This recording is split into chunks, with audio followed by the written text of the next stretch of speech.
Txipian nintzenetik ditut gogoan anekdota batzuk, non erakusten zaidan nolabait zenbateraino nintzen jadanik orduan, gazte izanagatik kezkatuan gizakion askatasunarekin, ez?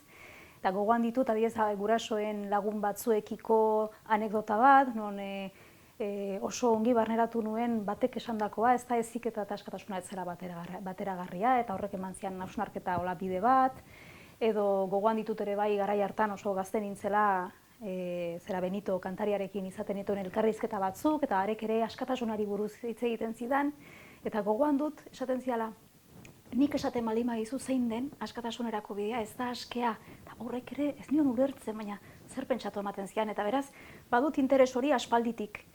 Eta noski, bizi gara mundu batean, non askatasuna oso ukatua den, jakina, gero esplikatuko dut pixka zein alorretan, baina askatasunik gabe ezaki jendea zenbateraino kontziente den, askatasunik gabe ez dela bizitzen al, behintzat kalitatez.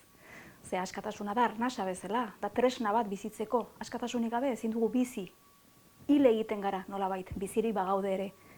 Zeren eta askatasunaren parean duguna da esklabutza edo gatibutza.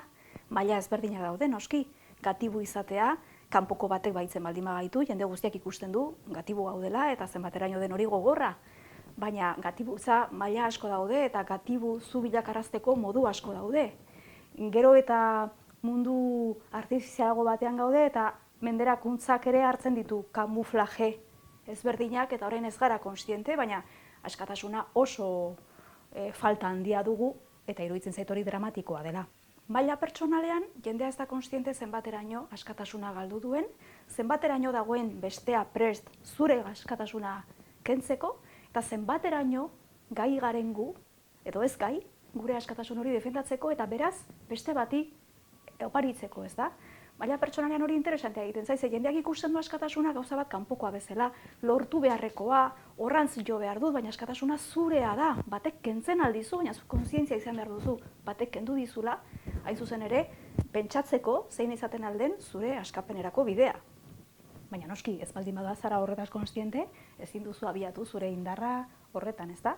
Hori maila pertsonalean, gainera, eta gure kasuan bereziki, Euskaldunen kasuan, herri menderatua izanik, menderakuntza erabatekoa da eta askatasunaren galera erabatekoa.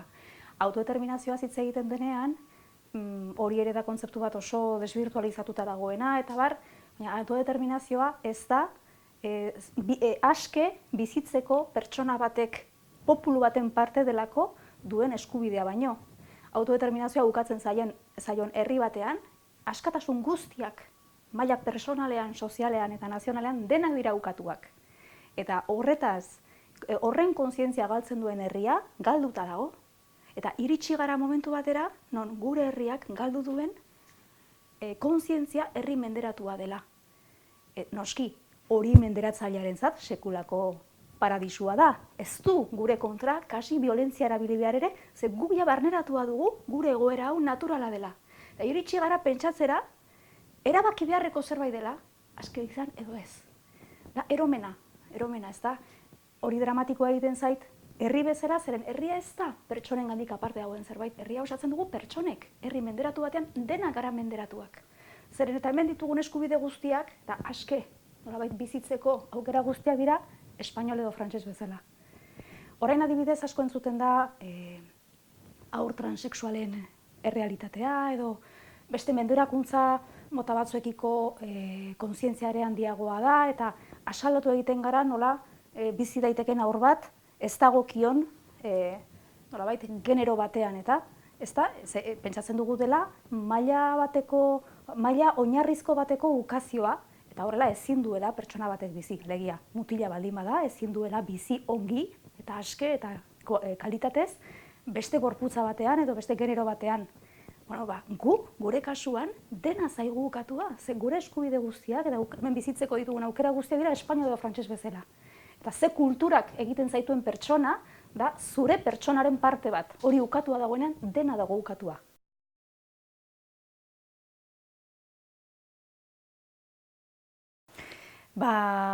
Printzipioz, heziketaren kontzeptua bera, askatasunarekin edo libre izatearekin kontrajarria den kontzeptua da, nolabait. Heziketa modelo guztiek dutelako atzean aurrak bilakatu behar duen horren eredu bat, zeinari egokitu behar zaizkion aurrak. Beraz, hori da maila apalago edo handiago batean, hori da aurraren askatasunaren ukazio bat. Beraz, horrela ulertuta heziketa, ez da existitzen al heziketa librea nolabait. Librea izatea delako hain zuzen ere, gu ez garela inor, aur batek zer izan behar duen aldez aurretik seinalatzeko. Gainera, hau pixkat bitxia egiten zait, zenbateraino garen helduak eta gizarte bezala handi usteak, guk egin dugunean hain mundu itxusia, hain gizarte itxusia, hain gaizki bizi garenean, hain eskasa garenean gizaki bezala, beraz ez dugu asmatu gure bidean, ari naiz sozialki nolabait, nor gara gu aur bati esateko zein den bidea, gu iritsi gara amildegi batera, beraz aurrak segitzen baldin badu gure eredu bera, amildegira doa, eta horrela gabiltza gainera humanitatea iritsi da zoriontasun falta tasa ikaragarrietara, violentzia tasa ikaragarrietara, eta behar dugu gelditu eta esango. Agian aurre behar digute guri, gizakiaren benetako bidea zein den, ezta? Eta guk ikusi behar dugu, guk eskua sartu ez baitu oraindik beraien bizitzan, alegia beraiek sanoki, zenbateraino izaten aldiren gaiago bizitzeko, ez? Ja, nik heziketa ulertzen dut ez, hau da, heziketa librea defendatzen dut, nolabait, naiz eta aldez aurretik esan dizuetan pixkat kontrajarritako terminoa direla, baina ulertzen dut heziketa nolabait bizitzeko modu bat bezala. Alegia, ni erlazioak ditut, harremanak ditut jendeekin, eta jende horien artean aurrak daude. Eta ni erlazionatzen naiz modu batean aurrekin, erlazionatzen naizen bezala, nire berdinekin. Horrela ulertuta da, erlazionatzeko modu bat, egia dena, zeinak baduen nolabait ondorio bat edo baduen eragin bat aurraren konfigurazioan, noski, alde horretatik ez da harreman simetrikoa, ez da harreman bat berdinetik berdinera gertatzen aldena, zen ere jardunak berarekiko izango du efektu bat, ez da? Baina ulertzen dut gehiago, alegia, nire borondatea beregan eragiteko desaktibatu egiten da. Hala, bera pertsona bat da, pertsona oso bilakatzeko bidean dago, baina duintasuna du, gauzak erabakitzeko gaitasuna du, bere realitate esparru handiago edo txikiagoan, eta nik egin dezakedana da hor, errespetatu bere erabakimen esparru hori, eta lagundu, eta seinalatu zein den egin beharko lukena, oraindik berak kontrolatzen ez dituen bere bizitzaren esparruetan. Baina heziketan ulertzen dut gehiago pixkat akonpainamendu bat bezala. Bizitzeko modu bada, eta erlazionatzeko nire modu horrek, konstiente naiz, baduela eragin bat aurrarengan. Heziketa libreaz dena dela beste ñabardura bat ere egin behar da zeren eta hain gaude urrun, lehenago ere esan duan bezala, askatasunetik eta aske bizitzetik, iruditzen zaigu hain gauza irreala, hain gauza paradisiakoa, baina ez dagoena gugan, eta nolabait horrantz jo behar dugula, baina benetan ez dakigula askatasunean bizitzen, pentsatzen dugunean aur baten askatasuna errespetatu behar dugula, hor sekulako interferentziak sortzen zaizkigu, ze karo, nik pentsatzen baldin badut askatasuna dela adibidez mundu bat edo bizitza bat, errealitate bat non ez dagoen mugarik, non dena posible den, non nire gogoa beti egiten den, nik horrela interpretatuko dut aur baten askatasuna ere, eta beraz hor, sekulako disfuntzionaltasuna sortzen da, bai. Askatasuna ez da mugari gabeko errealitate bat. Da, errealitate bat, non ni naizen nire bizitzaren gidari. Nik hartzaitut nire erabakiak esparru txikiagoan edo handiagoan, nire adinaren arabera eta nire gaitasunen arabera. Baina ez da mugari gabeko nolabait errealitate bat. Eta hor, somatzen ari gara nolabait, nola garai batean hitz egin behar zen gehiago askatasunaren beharraz, alegia horrak ez ditugu bideratu behar, zuzendu behar, hori txontxongiloak direla pentsatzea da, eta horre garamatza gainera oso gizarte eredu direktibora, eta beraz ez da bat ere inozentea, eredu direktiboak egiten duena da, pertsona batengan sortu gidari baten beharra. Ez duelako jakinen bestela, bizitzen ikasten du, beste batek esango izkiola beti, gauzak nondik jo behar duen, zer egin behar duen, noiz, nola eta bar. Orduan, heziketa librea horri kontra jartzen zaio, baina ez du esan nahi, bakarrik utzi behar ditugunik. Ze badira gauza asko oraindik aurrek ezakizkitenak, eta beraz behar diegu horretan lagundu, baina ez bideratu.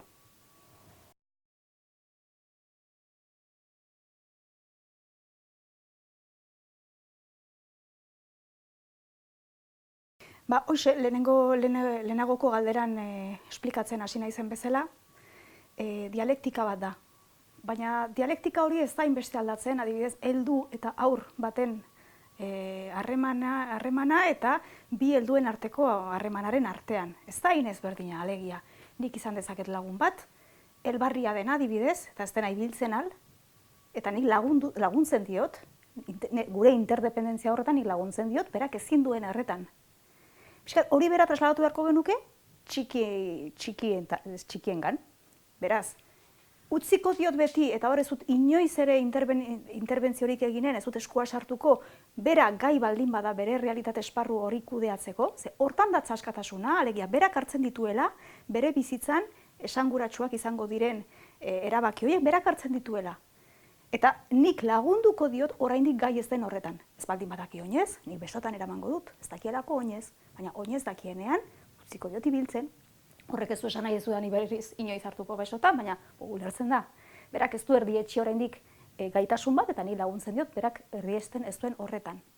Nik uste dut horretan dagoela diferentzia, ze askotan ulertu da, lehenago ere esan duan bezala, nola aurrak gai den autorregulatzeko, aurrak gai da bere bidea egiteko, ez du gure bideratzerik behar, eta bar, ulertu da pixka bat, bakarrik ustea bezala, gauza fisikoagoetan ongi ulertzen da, noski hori ez dugula uzten aur bat kalean, ez baldin badaki oinez, eta bar, baina gauza emozionalagoetan eta psikologikoagoetan, nik uste dut aurrak azken aldian uzten ari garela nolabait, askatasunean azten ari diren aitzakian, uzten ari garela nolabait esan bakarrik. Gauza askotan, alegia, berak hautatuko du, baina zuk eman diozun errealitate esparru hori agian handiegia zaio, eta beraz bere hautaketa ez da erabat librea. Ze, hautaketa bat librea izateko, behar duzu izan zuregandik zuretik egina, behar du izan hautaketa horrek, beraz zuk gai izan behar zara ongi kudeatzeko errealitate esparru hori, nolabait, autu hori egitetu zuen errealitate esparrua, baina gai izan behar duzu aurre ikusteko zure autu horrek ekarriko dizun ondorioa, eta gai izan behar duzu ondorio horren ardura zure gain nolabait jasotzeko. Hori da nolabait libreki egiten den autu bat, edo libreki erabakitzen den urrats bat, ez da, zure bizitzan. Orduan, lagundu behar diegu ezin duten horretan, baina utzi behar diegu libreki erabakitzen beraiek gai direna. Eta hor dago gakoa, eta hor dago diferentzia, eredu direktiboa, edo heziketa libreago baten artean. Aurrak zaindu behar ditugula begibistakoa da, aurrak garapen prozesuan dira, gu ere bai, noski garatzen garelako, hiltzen garen arte, baina beraiek persona oso eta beraz autonomia minimo baterako prozesuan daude, eta zentzu horretan lagundu behar ditugu gauza askotan, baina beti ere errespetatuta beraiena bakarrik den esparru hori, sakratua delako eta beraiena delako. Hori da askatasuna kudeatzen jakitea, ze askatasuna ez da tresna bat baizik. Da tresna bat non ni bizitzen naiz, topatzen naiz erronka batzuen aurrean, muga batzuen aurrean, eta nola manejatzen naizen ni, nola kudeatzen dudanik, zera hori. Hori da nolabait askatasuna. Errealitatea hau da, mugatuagoa edo ez hain mugatua. Baina ni errealitate horren aurrean zer egin dezaket. Hori da nolabait esan aske izatea, neretik eta niregatik egiten dudana, ezta? Tresna hori aurreko songi kudeatzen dute, ez baldin bazaiek kaltetzen. Kontua da, eredu direktibo baten ondorioz, erabat deskonektatu garela tresna horren erabileratik, eta pasagara gidari baten beharra izatera beti. Ze ikasten du, aur batek ikasten duena da, lau hilabeterekin, berak adibidez amaren besotan egon nahi du, baina norbaitek esaten dio agian ez dela tokatzen. Ze baten bati amare horri eta horri esan dio, ezakit zer pasako dela, hartzen baldin batu besotan, nahi duen guztitan, eta bar, ze ikasten du, adibidez bere xumean, erabaki horretan edo pasatzen zaion anekdota horretan ikasten duena da, ni nahi dut, ni behar dut, baina berdin da, beste batek hartuko ditu nire bizitzan garrantzia duten erabakiak. Hori lau hilabeterekin ikasten aldu aur txiki batek. Eta 5 urterekin ikasiko du, berak ikasi nahi duela orain, nola txoriek nola egiten duten egana, eta matematika ikastea tokatzen zaiola, eskolan, adibidez. Baina hor gertatzen dena da deskonexio bat, eta ikasten dute egokitzen. Eta hori, lehenago ere esan dut, ez da bat ere inozentea.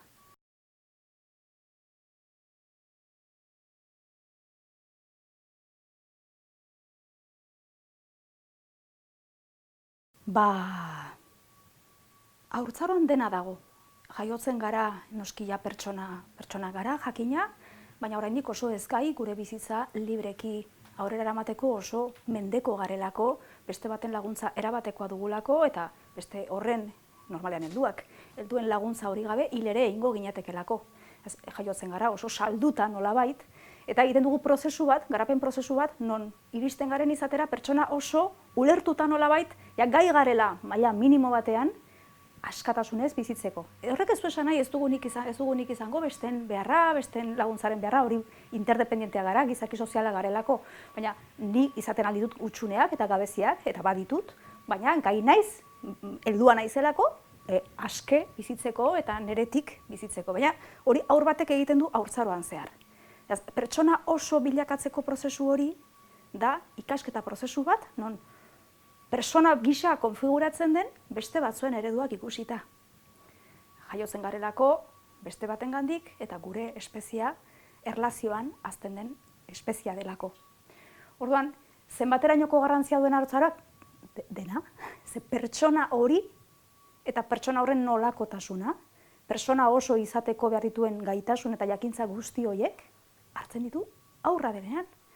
Beraz, eragina erabatekoa da. Ze bere persona bezalako konfigurazioa gertatzen da lehen urte horietan.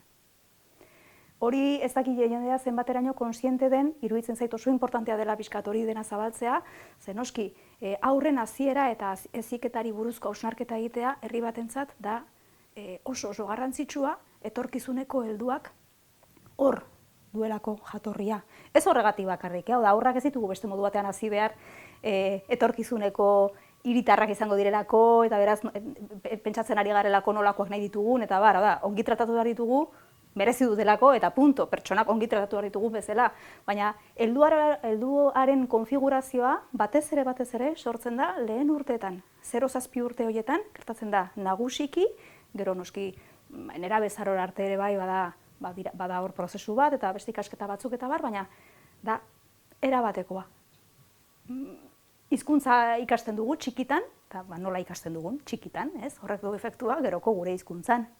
Horrek esan nahi du ezin dugunik adibidez haurtzaroan lortu ez dugun gaitasun bat, edo ikasi ez dugun zerbait, ez garenik gero gai helduaroan konpontzeko nolabait, kako txartean, jakina baietz, bestela kondena baldintzateke, eta eragina litzateke baldintzamendua erabatekoa, horrek sortuko liguke kriston beldurra, heldu hori eta bar, baina denok dakigu zenbat kostatzen den gero helduaroan gauzak aldatzea, zergatik hain zuzen ere beste pasta batekoak eginak izan garelako, eta behar duzu kontzientzia izan zure hutsune gabezi batena, eta abiatzen duzu prozesu bat hori gainditzeko, hori da ikastea, hori da bizitzea, eta hori da garatzea. Baina txikitan oso plastikoak dira, eta hor gauzak aldatzen aldira berehala.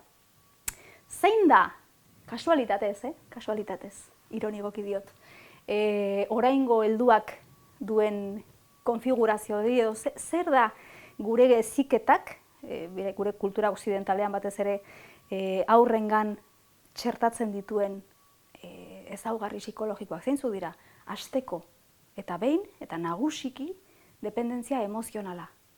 Egiten gaituzten mendeko hain zuzen ere autonomiarantz goizegi abiatu nahi gaituztelako. Ez daigu usten bizitzen mendeko garenean mendekotasuna, eta beraz mendekotasun ez asetu horrek baldintzatzen digu gure etorkizuneko bizitza guztia. Mendekotasun afektiboak eragina du ideologian, eragina du konsumismoan, eragina du gauza askotan. Beraz, hori da, haurtzaroan nik beti esaten dut, inokulatu egiten zaigula dependentzia emozionala, eta horrekin ja akabatuta gaude, nolabait. Ze ez gara aske izateko gai. Hori bat, gero bada beste gauza importante bat ere, nik behintzat ikusten dudana, da beste batzuk ere bai jakina, eta da, zenbateraino garen adibidez, konplazienteak, ezta? Hori jendeak ezakit bere buruari galdetzen dio, baina aske baldin bagara, denak ezberdinak baldin bagara, eta egia da, neurri batean denok badugu, gure inpronta eta gure berezitasuna, ezta? Baina zergatik gara denak hain konplazientea besteekin, zergatik osatzen zaigu adibidez ez esatea, gure espazioa defendatzea, gure irizpidea, gure irizpideari heltzea, eta bar, hain zuzen ere, eredu direktiboan zer ikasi dugu? Ikasi dugu egokitzen beste bati, nolabait. Eta egokitzapen horretan, bere gustua egin nahi izaten dugu. Eta gauzak egiten ditugu bere oniritzia jasotzeko, eta bar. Esan dut hasieran ironikoki konplazientea ginela eta kasualitatez, ze hori zerbaitengatik da. Eta horrek suposatzen du gainera, gure agresibitate naturala bizitzeko eta gure sena, gure lehenago aipatu dituan espazio, irizpide eta hori dena defendatzeko behar dugun agresibitate hori oso apalduta dugu, oso apalduta. Eta ez dut gehiegi, ez naiz gehiegi luzatuko honetan, baina bakoitzak egin dezala, euskaldun bezala ere, eta herri bezala, nola zenbateraino dugun konplazentzia, zenbateraino garen indargabeak, eta zenbateraino dugun apaldua gure indarra esateko, ze hemen gaudegu eta zer egin dezakegu honetan, ezta?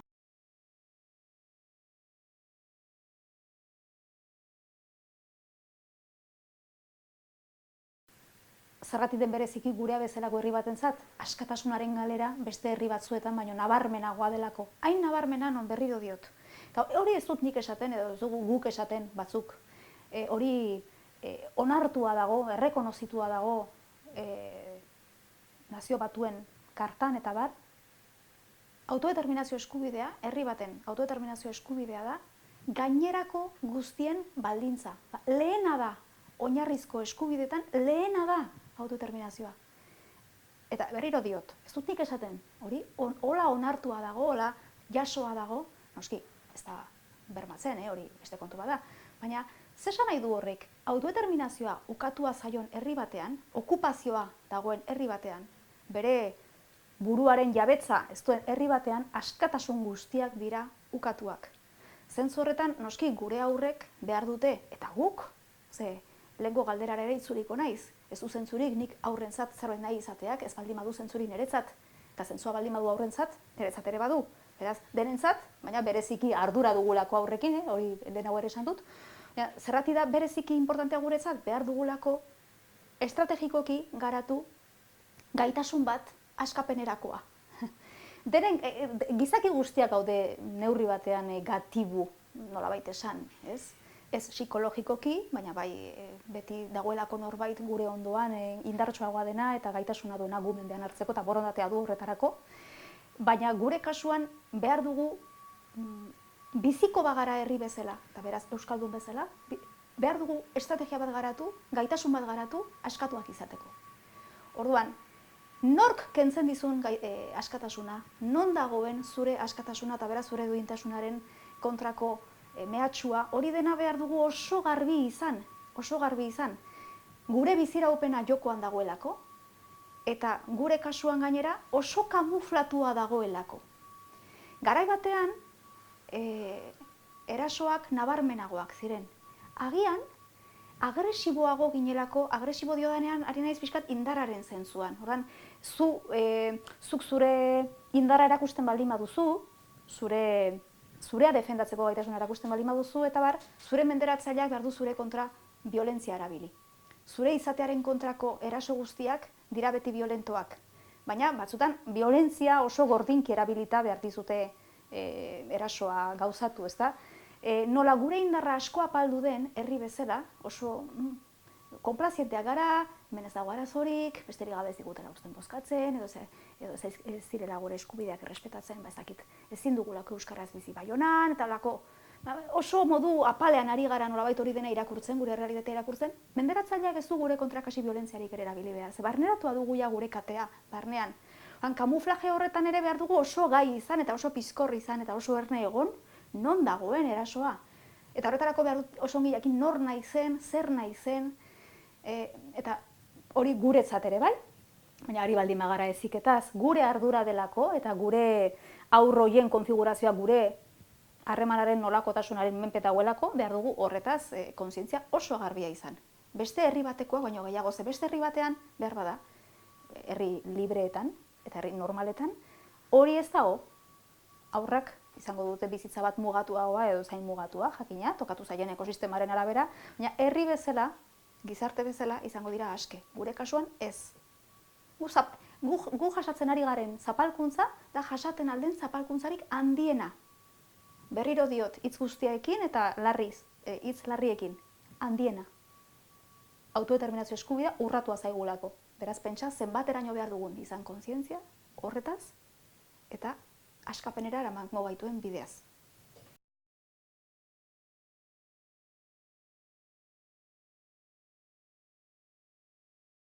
Egingo dut galdera erantzun beste galdera batekin, edo hori izango da abia puntua, eta da, nolako zaintza eta nolako heziketa ari gatzaizkio gure buruari ematen.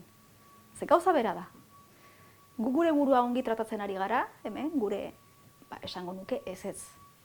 Hain zuzen ere, oso menpekotasuna handia bizi garelako, besteen behar handiegian, eta hori da transmititzen ari garena aurrei. Ez dut uste gaur egun, hemen oso modu askean bizi garenik, eta beraz ez dut uste aurrek ere bizitza askea dutenik. Ze gainera, aurrei pasatzen zaie gauza bat, heldu bati ezaiona hainbeste pasatzen edo ez behintzat hain nabarmenki.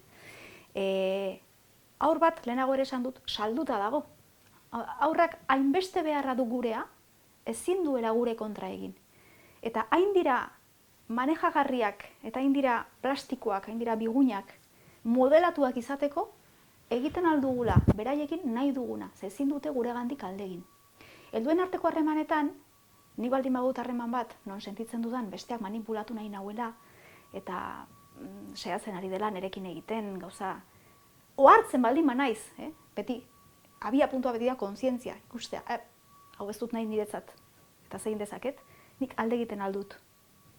Noski, ulertu behar dugu, lehenago ere aipatu dugun, dependentzia afektibo hori badugula, eta beraz ez garela, neurri batean, heldu bati suposatu beharko litzaiokeen heldutasunik ez dugula.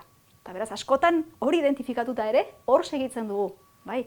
Aur batek identifikatuko balu ere zaila luke, ze gure oso mendeko da. Orduan, hori, klaro, ze pasatzen da, oso barneratua dugu eredu direktiboa, oso barneratuak ditugu harreman asimetrikoak, oso barneratua dugu harremanetan beti dagoela bat gidatzen duena, bestea manipulatua dena, hori oso barneratua dugu ze dago gure heziketaren muinean, eta hor hurbil egi dugu aurrekiko boterekeria hori, ze oso erresa da, ikasleekiko, seme-alabekiko, horrekiko, erresa da, oso manipulagarria dira eta oso manejagarria dira. Zentzu horretan, kontzientziaz baldin baduzu horrena, ezin duzu desaktibatu, eta beraz hori ari gara, etengabe zabaltzen, etengabe edatzen hurrengo belaunaldietara. Aurrak ez dira ongi. Gure draman, nolabait ez, heldu bezala sentitzen gara ez garela ongi, edo agitula gabeziak, kutsuneak, ohartzen dena, beste batzuk ez dira ohartzen, baina eta pasatzen zaigu batzutan idealizatzen dugula, aurra nintzela, behintzat, gauzak ez dakit. Baina aurrek badituzte beste arazo batzuk, eta aurrak ez daude ere ongi. Noski, ez direlako bermatzen beren oinarrizko eskubideak. Hau da, heldu direktibo bat duen aurrak, ukatuak ditu, maila batean edo bestean, bere oinarrizko eskubideak. Ze heldu direktibo batek egin nahi duen aur batekin da, bere modeloaren arabera modelatu. Eta hori da gure izatearen kontrako lehen erasoa. Ez da ikusten, ze gainera iruditzen zaigu beren hobe beharrez ari garela. Oso importantea da ikustea aurra, bai, oso ez gai, oso mendeko, baina gai da esparru bat behintzat berak kudeatzeko, eta berea da bizitza. Hori ez baldin badugu zaintzen, ari gara erortzen, erabateko direktibismoan, eta hori ez da ona, inorentzat. Gu biziko bagina, eta bizi gara, baina hartzen garenean, bizitzen baldin bagara, erabat menpeko beste batena, egiten duena gurekin nahi duguna, hori ez da ona. Ikusten baldin baduzu ez da ona. Hori egiten du aurrekin nolabait. Kamuflatua dago, ze garai batean behintzat heziketa direktiboak hartzen zuen tonu bat oso identifikablea, ez? Frankoren garaiko eskoletan adibidez, violentzia oso nabarmena zen. Eta hor aur batek identifikatzen du. Identifikazioa oso importantea da, ze identifikazioak emanzipatzen zaitu. Ja badakizu, ez zarela ongi sentitzen, norbait sartu dela zure esparru horretan, baina badakizu orden eta egin dezakezu zerbait berarekin. Hasteko aldegin edo.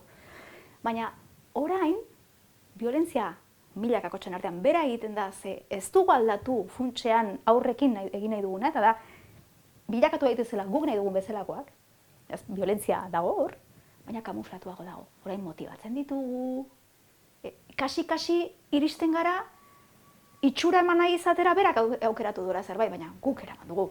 Baina hor zaila dute identifikatzeko. Orduan hor, hori pasatzen da gainera esparru gehienetan, garai batean diktadurak nabarmenak ziren eta agerikoak, orain diktadurak kamuflatuak daude. Pentsa, hemengo diktadura, hemengo bigarren frankismoak, demokraziaren itxura hartzen du, eta jendeak gainera sinetsi egiten du. Kamuflaje hori iritsi da noski heziketara. Eta orain heziketan, orain irakasleak majuak gara, motibatzen ditugu, baina zergatik motibatu behar dut nik norbait, nik nahi dudan hori egin dezan. Ez? Inork pausatzen aldio galdera hori bere buruari. Nor naiz ni esateko aur batek zer ikasi behar duen? Zentzu horretan eta maila daude, jakina badira aurrentzako ekosistema hobeagoak edo txarragoak, helduentzat bezala, baina oro har, eredu direktiboa indarrean dagoen bitartean, eskaintzen ari garen aurrei ez da ona, ez da duina eta ez da etikoa.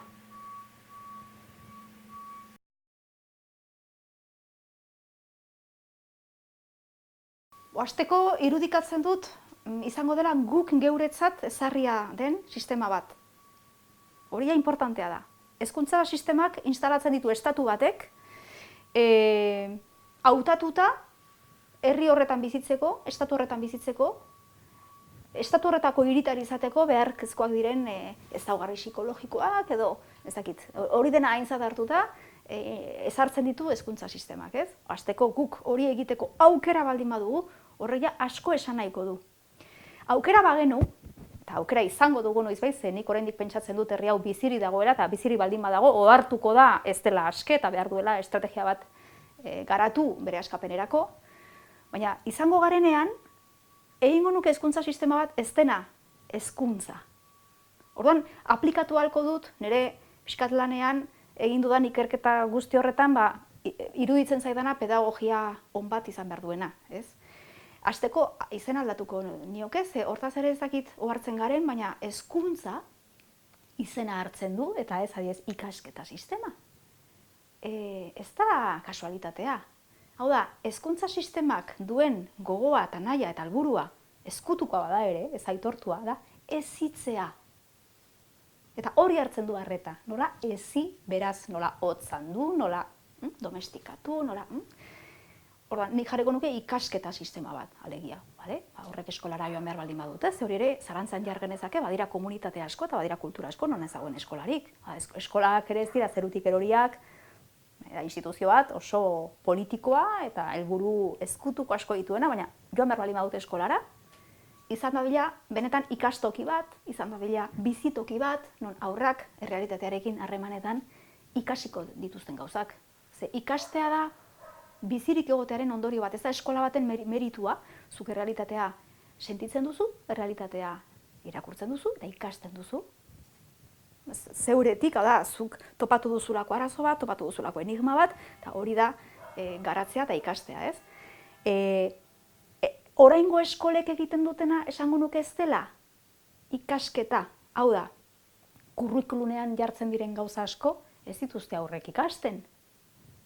Zergatik ez dutelako bat egiten beren interesarekin, momentu horretan, interesantea izaten alda, momentu horretan ez du interesik hori ikasteko, ez dakit, arrazoi zenbait, ikusteko benetan ez dutela aurrek ikasten, eskolak esaten duena ikasten dugula, ez?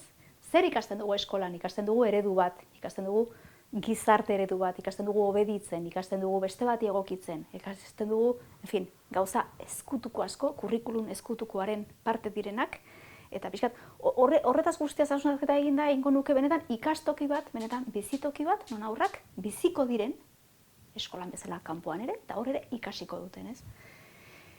Urrun gaude hortik, baina azken gauza bat esan nahiko nuke, gizakiak bere buruaren beldurra du, bere naturaren beldurra, eta horregatik garatu ditu heziketa sistemak, alegia iruditzen zaigu, gure naturari bakarrik ikusten baldin badiogu, basak izango galela, eta beraz, sentitzen dugu sakon-sakonean, batek esan behar dikula gauzak eta nola egin zebestela, eztanda bat legoke edo. Eta ez gara hartzen, hain justu hor dagoela gure dramaren jatorria. Gizakiak bere animaliatasuna ukatu du. Eta nola ukatze horretan, ukazio guztiak bezala dagoen violentzia, eta dagoen gure izatearen kontra joatea, horrek sortzen du min bat, dagoena arazo guztien jatorrian. Violentziak violentzia sortzen du. Orduan, ez dugu gure naturaren kontra joan behar. Kultura izan dadila gure naturarekin bat egiten duen zerbait, eta ez gure naturaren kontra doan zerbait. Horrela ulertuta, aurrak ez du zertan izan violento, baina bai agresibo zentzu honenean. Hau da, ni hemen nago, eta kasu, zuenaino iritsi zara, ez dizut utziko gehiago sartzen eta bar. Horretaz hausnarketa egitea ere importantea da hezkuntza sistema bat irudikatzeko edo ikasketa sistema bat irudikatzeko.